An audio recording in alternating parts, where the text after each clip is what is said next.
a comenzar, vamos a platicar el día de hoy de esta ley antilavado, esta ley que tiene un nombrezote, ¿no? Que mejor ni lo decimos, nos vamos a llevar medio curso. Y el día de hoy vamos a platicar de un análisis general. Es una ley que tiene 6 años prácticamente que entró en vigor, un poco más de 6 años. Sin embargo, bueno, resulta que hay mucha gente que, a pesar de estar obligada en términos de la disposición a identificar clientes o usuarios, a presentar avisos, a cumplir con una serie de obligaciones que establece la ley, a la fecha no se han cumplido. Esto lo sabe perfectamente el SAT y la UIF, que son las autoridades encargadas como cabeza de la Secretaría de Hacienda y Crédito Público.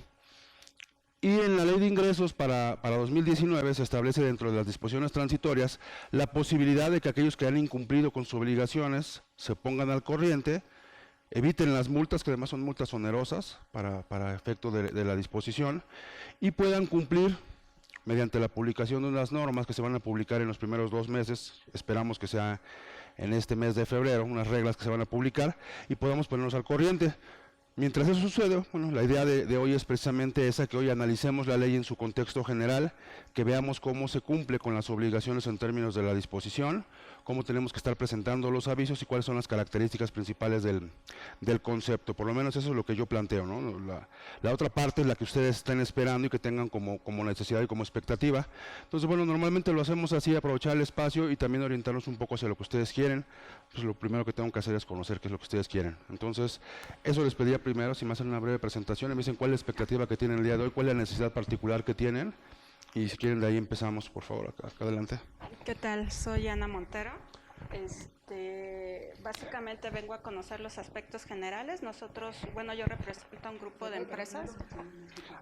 empresas, que no cumplimos actualmente con esta ley, entonces venimos a... ¿Y obligaciones de qué tipo tienen? ¿En qué sector Tenemos están? una inmobiliaria y tenemos 2 SOFON, Okay. que hasta 2015 estaban activas, después se volvieron SADCB y queremos regularizarlas con el nuevo esquema que está por salir. Que de origen son SADCB, ¿no? Siempre a lo mejor las convirtieron a SADCB sin la característica de ser SOFOM, ¿no?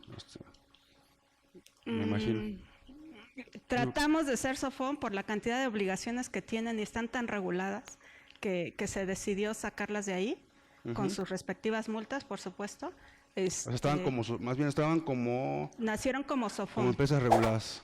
No reguladas, era SOFOM. ¿No reguladas? Bueno, es que no reguladas, propiamente las obligaciones son estas nada más. Sí, entonces, básicamente para eso. Ok, muy bien. Hola, buenos días, mi nombre es Juan y prácticamente vengo a conocer bien del tema, a empaparme para tener bien los conocimientos y todo. ¿No trabajas para ningún obligado ni nada No. parecido? Ok, muy bien, Juan. Buenos días, soy Agustín.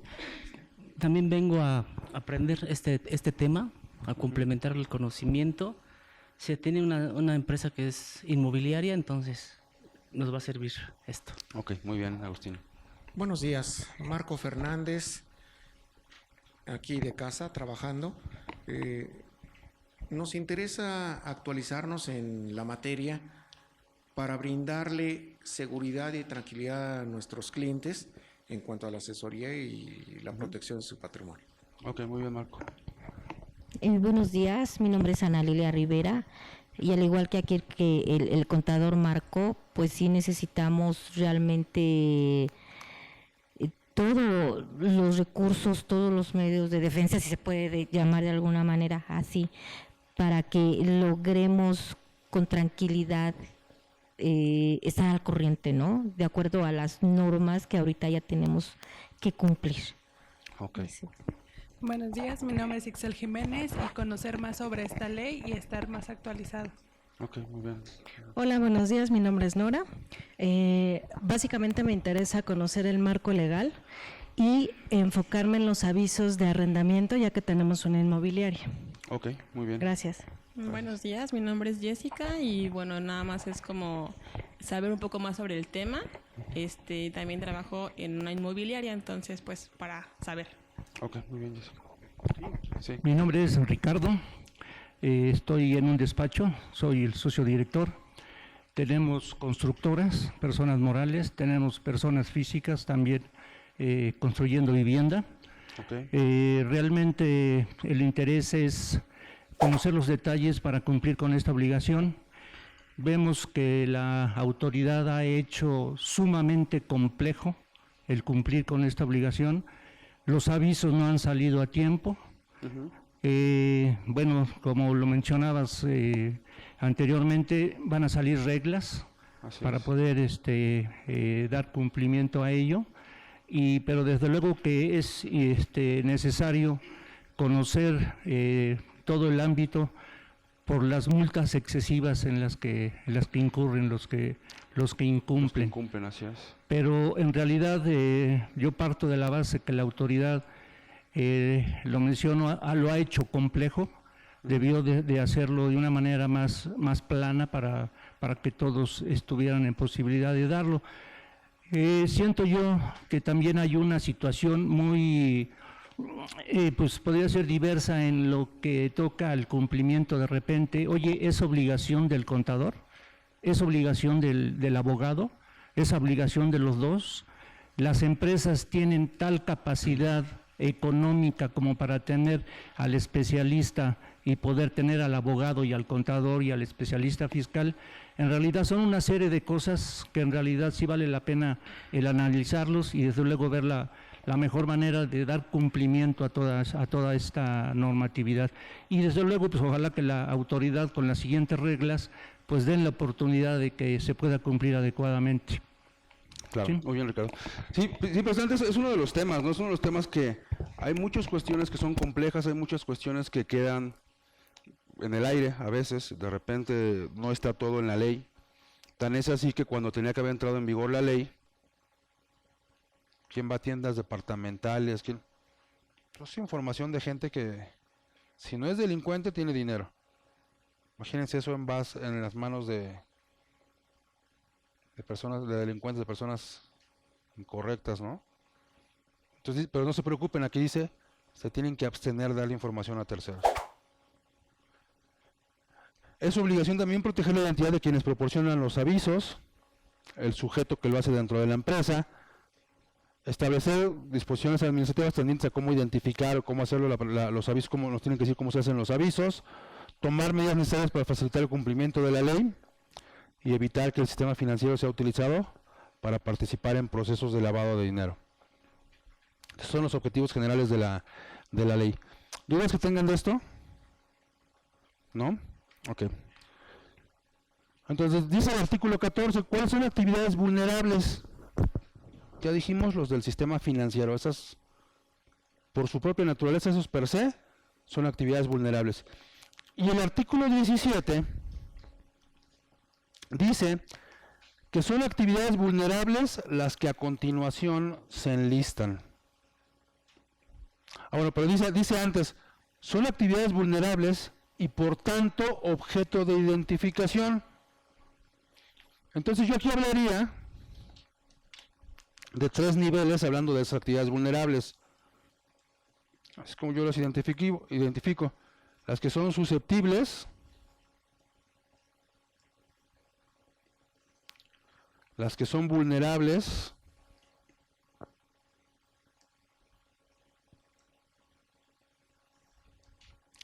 y las que son objeto de presentación de avisos. Esas 3.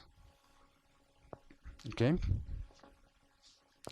Entonces, actividades susceptibles, vulnerables y objeto de presentación de avisos. Esta primera, vamos a entrecomillarla, porque es un término que no existe en la ley. ¿Ok? Aquí fíjense lo que me dice, se entienden vulnerables y por tanto objeto de identificación. Y vamos a poner de ejemplo la fracción primera.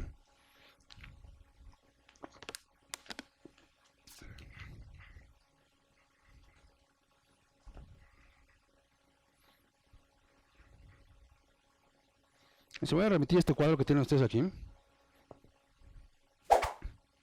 Dice la fracción primera que son actividades vulnerables los juegos con apuesta, concursos o sorteos, incluso aquellos que operen al amparo de una concesión otorgada por el gobierno federal, como es el caso de los casinos, por ejemplo. A ver.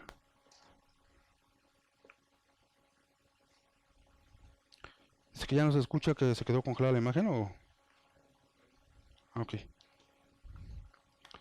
Dice, buenos días, en cuanto al uso o goce temporal de bienes en la acumulación, si de enero a junio rebaso el umbral, tengo obligación de presentar el aviso a más tardar el 7 de julio. Y si de julio a diciembre no lo rebasé, no tengo la... Otra vamos a ver cómo se maneja esa parte. Para no adelantarnos, sí vamos a ver esa parte de los arrendamientos en particular. Tenemos ahí el ejemplo de arrendamientos. Ahorita lo vamos a ver, porque tenemos que explicar esa parte de la acumulación.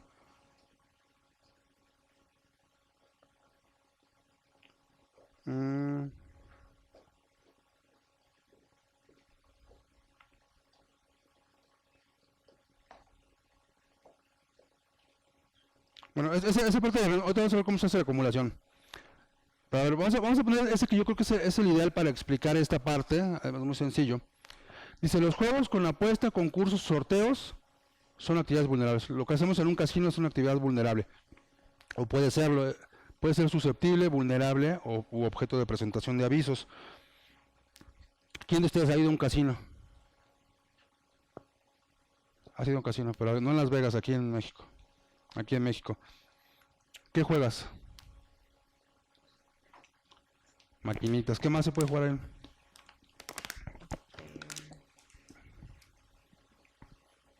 El de la ruleta. La ruleta, el blackjack. O juegas el bingo o el jack, depende cómo se la marca del lugar, ¿no? ¿Qué es eso del bingo o el jack? Para todos los que no hablamos inglés, es la lotería. Es la lotería, ¿no? Entonces tú llegas al casino y entonces empieza de una tómbola ahí como la de la lotería. Le dan vueltas y salen números. Esta lotería es con números, no con barajitas como las que jugamos con frijolitos, ¿no? Hay el valiente y el borracho y luego es el mismo. Pero aquí es con números. Entonces te dan un cartón que viene así, en 3 líneas, y luego vienen así, 7 filas, y aquí vienen distintos números, y te dan las crayolas, ¿no?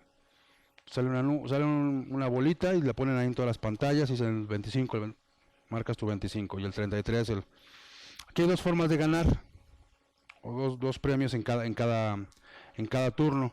Uno, si tú llenas así, tú gritas línea y entonces llega este señor y te pone aquí uno como trofeo, ya sabe que tú ganaste esa primera parte y sigue jugando.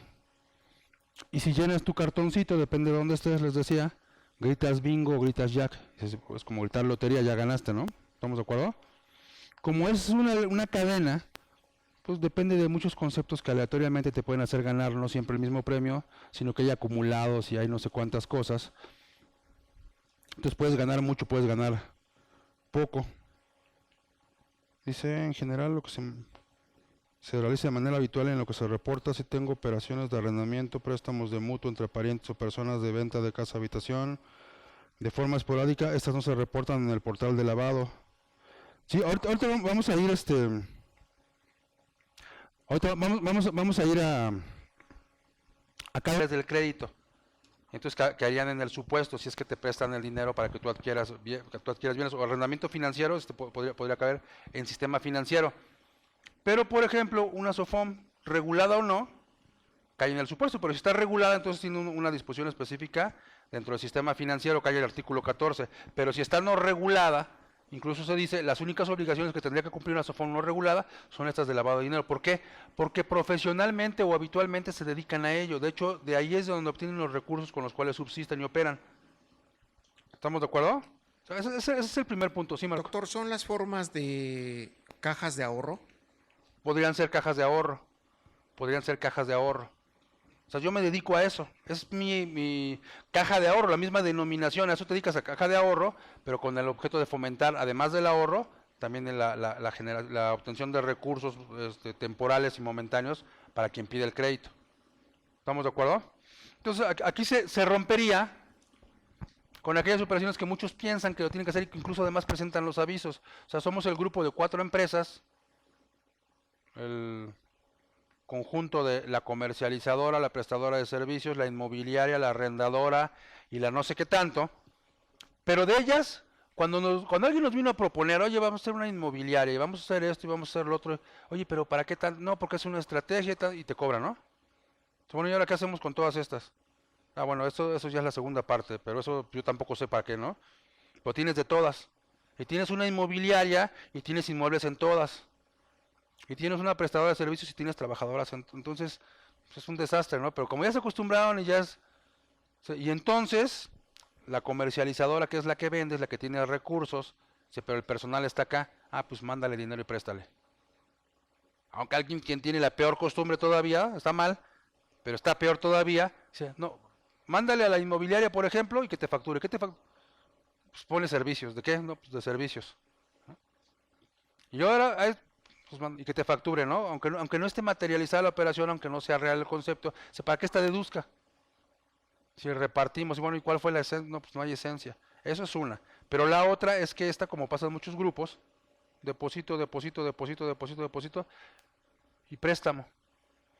Y entonces dice, oye, sí, ahí dice, mira, préstamo, crédito, esos son préstamos. Y entonces identifican y presentan avisos. Ahora sí que está bien que te peguen los de afuera, pero tus amigos, y empiezan a presentar avisos cuando no tienen obligación. ¿Por qué? Porque aquí el tema es bien claro, es profesional o habitual. ¿A eso te dedicas? ¿Es tu fuente de no?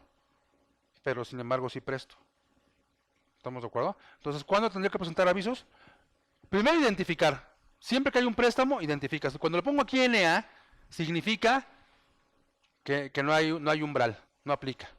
Aquí, por la simple realización del acto, yo estoy obligado a identificar. Entonces, si yo soy una caja de ahorro, a los 1,000, 2,000, 5,000 o 100,000 participantes en la caja de ahorro, los identifico a todos. ¿Estamos de acuerdo? Si soy la casa de empeño, al que venga a dejarme un reloj, una pluma, un llavero, el iPhone, la computadora o lo que sea, lo identifico. Si están de acuerdo en esas casas de empeño, se pueden perfeccionar procesos de lavado de dinero menores quizá, ¿no? O sea, el que se robó en la casa y trae la computadora y el Rolex y el y el otro, los deja ahí, si dame el dinero, y entonces... vale 300,000 pesos el reloj y si hoy te doy 5,000, ah, sí. Ni sabe cuánto cuesta, ¿no? ¿Cuándo va a regresar por él? Nunca. Y se lavó el dinero. Y el ganón fue el otro, ¿no? Pero ¿sí vamos bien en esa parte? Y es objeto de presentación de avisos cuando exceda de 1,605 unidades de medida, que son 135,000 pesos. Entonces el raterito que de menor escala, que se robó esto, 10,000 pesos, 10,000. Cada una de esas operaciones es identificable, ¿estamos de acuerdo? Ahí sí no hay límite, ahí sí aunque sea de 1,000 pesos, lo van a identificar y cuando se ubique en ese umbral, entonces sí se presenta el aviso. ¿Estamos de acuerdo? ¿Qué no cae en esto? No cae, por ejemplo, el fondo de ahorro de unos trabajadores. ¿Sabes que me dedico a prestar dinero? Sí, pero es la empresa, o sea, sí, es el fondo de ahorro. No es es que cobramos intereses, sí, pero el fondo de ahorro no es la empresa, entonces yo no tengo que identificar y mucho menos presentar avisos de mis trabajadores. O sea, no es el objeto de la ley. ¿Okay? Oye, es que fui a comprar mercancía y me dio crédito, sí, pero se refiere al crédito, entendiéndolo en términos de la ley de títulos y operaciones de crédito, a la cantidad que tengo a mi favor y de la cual dispongo. A eso se refiere el concepto.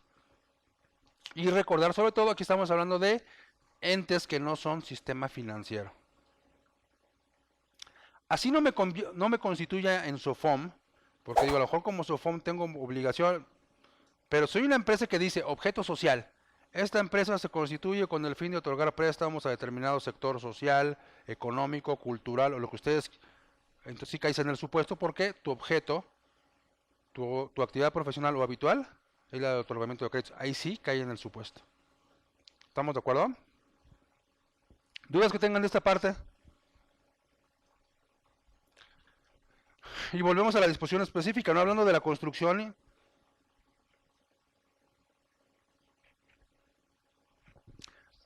Y se dice, la prestación habitual o profesional de servicios de construcción o desarrollo de bienes inmuebles o intermediación Century, siglo XXI, esos que participan en la intermediación de bienes inmuebles, en la transmisión de la propiedad o constitución de derechos reales sobre dichos bienes, en los que se involucran operaciones de compra o venta de los propios bienes por cuenta o a favor de clientes de quienes se prestan dichos servicios. Aquí el concepto es el siguiente, decíamos, ¿no? El delincuente que para lavar dinero compraba un terreno y empezaba a construir, y le decía una circunstancia, ¿por qué? Porque hay un poder directo de mando, porque hay un ejercicio de subordinación. Entonces ahí no tenemos obligación de identificar a nadie ni de presentar avisos. Sería como tener al traidor adentro, y eso va en contra de los principios laborales. Pero cuando es independiente, oye, trabajas para él, sí, identifícalo y presenta avisos cuando hagas ese tipo de operaciones. ¿Sí nos queda claro? Esa es la esencia del artículo. Y en particular, cuando la UIF lee la ley, dice, aquí dice outsourcing. Entonces, si hacemos referencia a la fracción 11 que estamos hablando del artículo 17 de las actividades vulnerables, en particular al inciso B de la ley, conforme a la cual se entenderá como actividad vulnerable y por tanto objeto de identificación, la prestación de servicios profesionales de manera independiente, es decir, sin que medie una relación laboral con el cliente respectivo, dice, cuando en su nombre y representación lleven a cabo los actos o actividades siguientes. Entonces dice, a ver, estos actos son objeto de identificación y de presentación de avisos, sin umbrales, sin límites y sin absolutamente nada. Y el inciso B dice, cuando se lleven a cabo por cuenta de tu cliente la administración y manejo de recursos, valores o cualquier otro activo de sus clientes. Entonces aquí reproduce artículo 17, fracción 11, inciso B. Dice, bueno, a quienes hagan eso, nos permitimos informarles o puntualizar que ellos, como outsourcing, están comprendidos en ese inciso B. Oye, ¿pero dónde? Pues ahí dice outsourcing, ahí se ve clarito. Vamos, ese es el comunicado, esos son los dos párrafos del comunicado. Vamos a ver en particular, fíjense, esta es la fracción 11 y dice, por ejemplo, el inciso A, la compraventa de bienes inmuebles, lo que les decía, oye, quiero vender el edificio, te doy un poder, me tienes que identificar y tienes que presentar aviso. El inciso B es donde dicen que está el outsourcing, no te lo vemos. El inciso C, el manejo de cuentas bancarias, ahorro, valores. Oye, contador, toma un poder, abre una cuenta bancaria, por favor. Me tienes que identificar porque eres independiente y tienes que presentar avisos respecto de mi persona. Organización de aportaciones de capital o cualquier otro tipo de recursos para constituir personas morales. Lo estás haciendo por cuenta de tu cliente, sí, identifica y presenta avisos. Constitución, escisión, fusión o cualquier otro vehículo que transforme la sociedad, tienes que identificar y presentar avisos de tus clientes. Por eso, cuando alguien decía, todos los contadores, todos los abogados, no, espérame, es que no todos, nada más cuando estemos en estos supuestos. Pero muchos despachos nunca pasa, hoy te doy un poder para que vayas a vender por cuenta mía. Estaría raro, ¿no? O sea, tendríamos que ser un despacho, y además, pues, raro, ¿no? Que alguien te dé el poder para ir a vender un edificio. Pero en particular dice esto, acuérdense que el 17 dice, se consideran actividades vulnerables y por tanto objeto de identificación las que a continuación se enlistan. Fracción 11 dice, la prestación de servicios profesionales de manera independiente, es decir, sin que medie una relación laboral con el cliente respectivo, en aquellos casos en que actúes en nombre y representación de tu cliente. ¿Cuándo puedo actuar en nombre y representación de mi cliente? ¿Qué necesito? El poder o el mandato. Si no, yo no puedo hacer nada por cuenta de mi cliente, ¿estamos de acuerdo? Cuando lleves a cabo cualquiera de las siguientes operaciones. Vamos al outsourcing. Yo presto un servicio profesional de manera independiente, yo outsourcing. Sí. ¿No media relación laboral con mi cliente? No, pues yo soy un outsourcing, soy persona moral, no puedo tener una relación laboral con otra persona moral. Llevo a cabo en nombre y representación de mi cliente operaciones. Yo outsourcing. O sea, yo firmo un contrato y te digo, ahí están mis trabajadores para acá. ¿Yo actúo por nombre y representación tuyo? No. Oye, pero ¿en qué casos concretos? Dice, cuando administres y manejes recursos, valores o cualquier otro activo de tus clientes. Dice la UIF que aquí muy claramente se ve que dice outsourcing. ¿Ustedes alcanzan el área outsourcing en algún lado? Administración y manejo de recursos, valores o cualquier otro activo de sus clientes. Hay dos razonamientos que dicen que hace la UIF. Dice, a ver, ¿la gente qué es? ¿Recurso de qué? ¿Es un activo la gente? ¿En el balance en qué rubro viene? Dice que es un recurso humano, dice, ahí está. Dice recursos. O sea, no, pues espérame, es que si tú lo lees completo dice recursos, valores o cualquier otro activo. Está hablando de recursos materiales o de recursos tecnológicos, pero no de recursos humanos. Dice recursos, valores o cualquier otro activo. ¿La gente es un activo? ¿Qué es un activo? Dice la NIFA 5 de las normas de información financiera que un recurso, que un activo, perdón, es un recurso controlado por la entidad, cuantificable, la gente no se puede cuantificar, pero sobre todo tiene una característica muy particular, del cual esperamos obtener fundadamente beneficios económicos a futuro. La gente ni es cuantificable ni esperamos obtener beneficios económicos a futuro de ella. Entonces, cuando aquí dice recursos, no dice gente, dice la UIF que sí. Por eso hace rato hacíamos la referencia a los criterios no vinculativos. Eso es lo que dice la UIF. ¿Sí vamos bien a esa parte? Y la otra es que dice la UIF, no, es que cuando entra tu gente ahí, se pone a manejar. Sí, una cosa es que se maneje, pero no lo hace por cuenta y orden del cliente. ¿Estamos de acuerdo? Pero además la otra parte es, dice, maneje, administre o maneje recursos, valores o cualquier otro activo de quién. De mis clientes. Y los recursos humanos que en todo caso estarán afectos a lo que dice la UIF, ¿de quién son? Son míos, no son de mis clientes. ¿Sí me explico en esa parte? Pero la UIF dice que sí, que ahí dice clarito outsourcing. Entonces, fíjense la implicación. La ley entra, se publica en octubre de 2012. Entra en vigor en septiembre de 2013. La UIF lo interpreta en octubre de 2016, cuando yo ya incumplí, si esto fuera así, con 35 obligaciones. ¿Cuántos avisos dejé de presentar?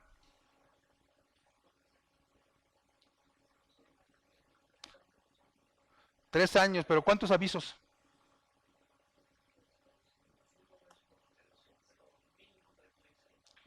Mínimo 36 multiplicado por el número de tus clientes.